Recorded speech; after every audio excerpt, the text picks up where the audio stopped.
We've been waiting for and complaining about a lack of a major new update to the Sony a7S III for a while now. Sony has finally released a new update to the camera. Is it everything that we hoped for? Or did Sony borrow Canon's cripple hammer and shatter our hopes and dreams yet again? It's really not as dramatic as all that. There's definitely some welcome improvements to the camera, but sadly, some notable omissions. So I'm going to break this video down into the stuff that we knew was coming, stuff that they didn't tell us about, surprising, and stuff that is still missing.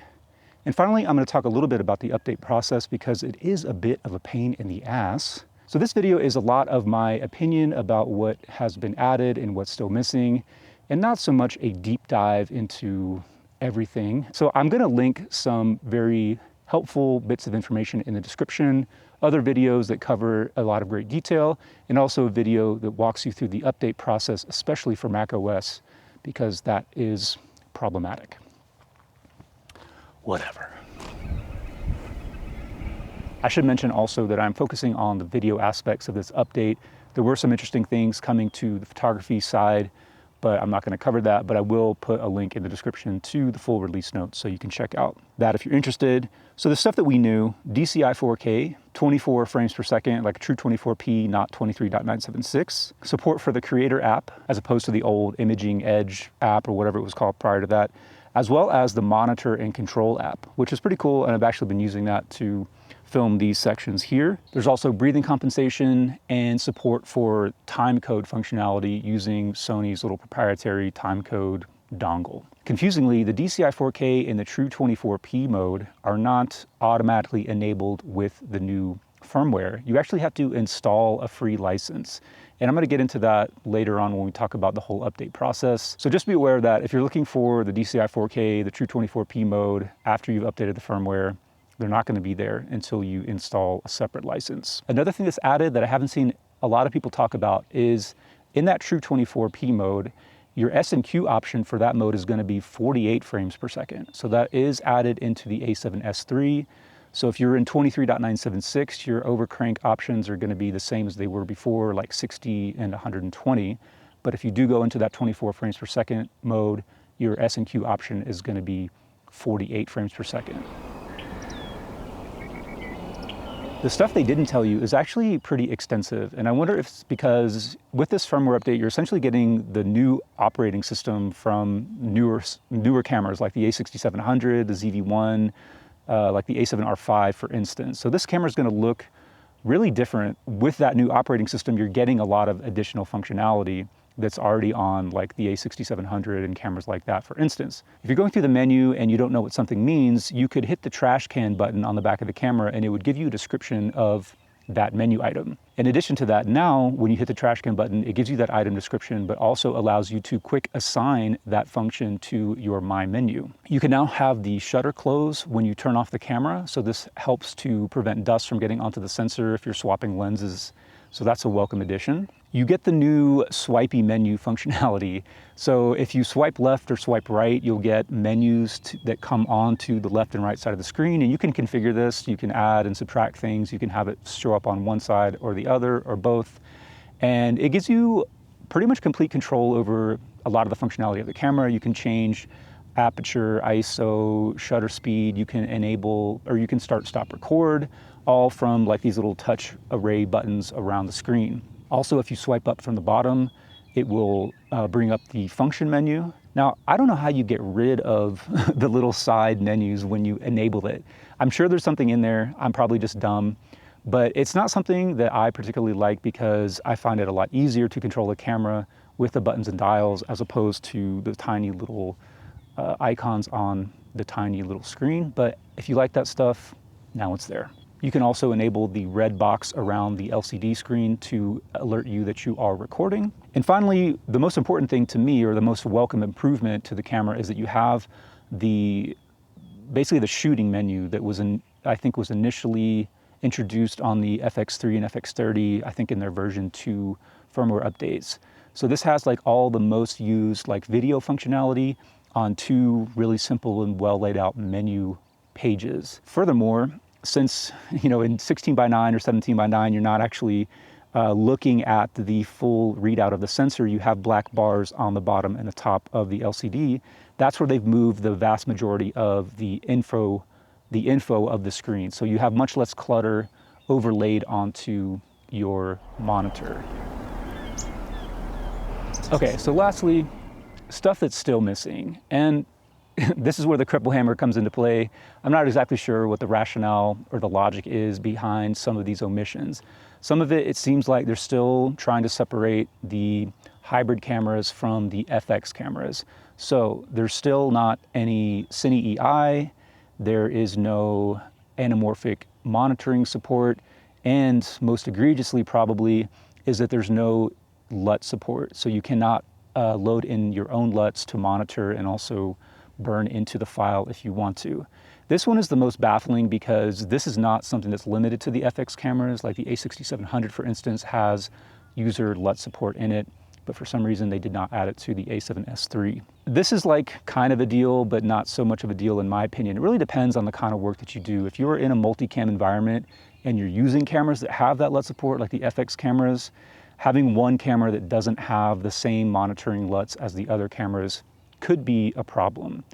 I also think, on the other hand, like if you are in that scenario, you're probably using like external monitors a lot of the time to monitor your shots, in which case you most likely have LUTs loaded onto those monitors. The other thing too, for example, like if you're using like phantom LUTs and you want to load those onto the camera so that you know what your shot is going to look like in post-production, in terms of exposure, using the S709 LUT, the Gamma Display Assist, and the a7S III, the exposure values between that and the phantom LUTs are going to be very, very close, if not exactly the same. So if you are exposing properly with the monitoring LUT on the a7S III, you're not really going to have a problem just throwing that phantom LUT onto your footage in post and still getting the same exposure.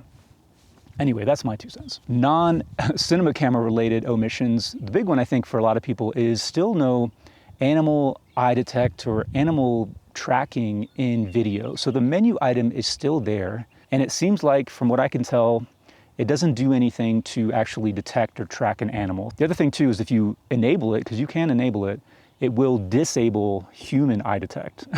So just make sure that you're paying attention to that. After all this time, I wonder if there is some hardware limitation with the a7S III that just doesn't enable that animal eye detect, because it's also not in the FX3, whereas it's in the FX30. So who knows, but it's still not there. I had seen some rumors that shutter angle was going to come to this update, but there's still no shutter angle. And I guess we're going to be waiting until the FX3 and FX30 get those updates later this year.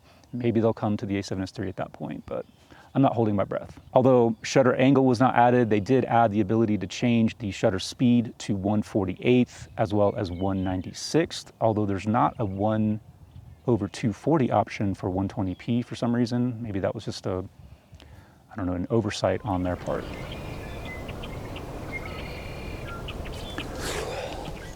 Okay, so lastly, let's talk about the update process, because it is a bit of a pain in the ass. So you can't update via SD card. As is typical, you're actually going to need to download an updater onto your computer, Windows or Mac OS, and then update it over USB. And you actually do need to update it twice. There's a version 2.15 that you have to update to first, and then version 3.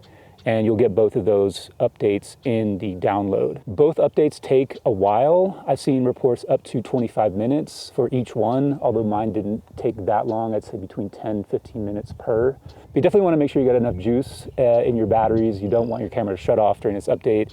I would imagine it might brick your camera. But once you're on version 3, hopefully in the future, the updates will be more typical via SD card and won't be such a process. I updated on a Windows computer and didn't have any problems. It was pretty straightforward, but I think that the instructions for Mac OS, especially if you're on Apple Silicon Mac, are a little bit more in depth, so make sure you read through those carefully. I also am going to link to Lee Zavitz's video because he does have a walkthrough, because it can be a little bit tricky with Mac OS, and I think that has a lot to do with a lot of the restrictions and permissions that you need to enable on that operating system. So the update process is one thing. The other thing, as I mentioned before, is the license that you need to install in order to enable the DCI 4K in the 24p mode. And there was no real direction or instruction on the website about where this is, but it is in the Creator app, and you actually do need to log in to the Creator app in order to get access to this license. So that is annoyance number one. Annoyance number two is I couldn't really find it on the app on my phone, but I logged into the web browser on my desktop, the Creator app web browser page, and was able to find the license easier there. But again, I had no idea where this was. It took me a long time to figure out where it is.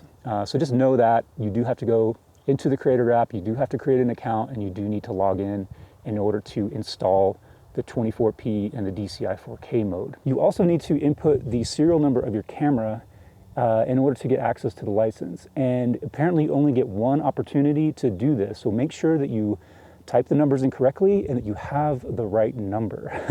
The serial number is on the bottom of the camera, but it's not designated by the letters SN as is typical. And you can also find the serial number in the menu. So just verify that you have the right number. All of this is pretty annoying, just another opportunity for a big corporation to collect user information by requiring a login. And I can imagine that in the future, Sony is probably going to be pushing features and updates via paid licenses. And we know that's already coming because they've talked about some sort of frame guides that are coming in the future that are going to be a paid upgrade. I think that's everything. I don't want to just keep rambling. So let me know what you think about the update. Is it enough to rekindle your interest in the camera, or maybe make it relevant for buying new or buying used? I don't know. Appreciate it. See you later.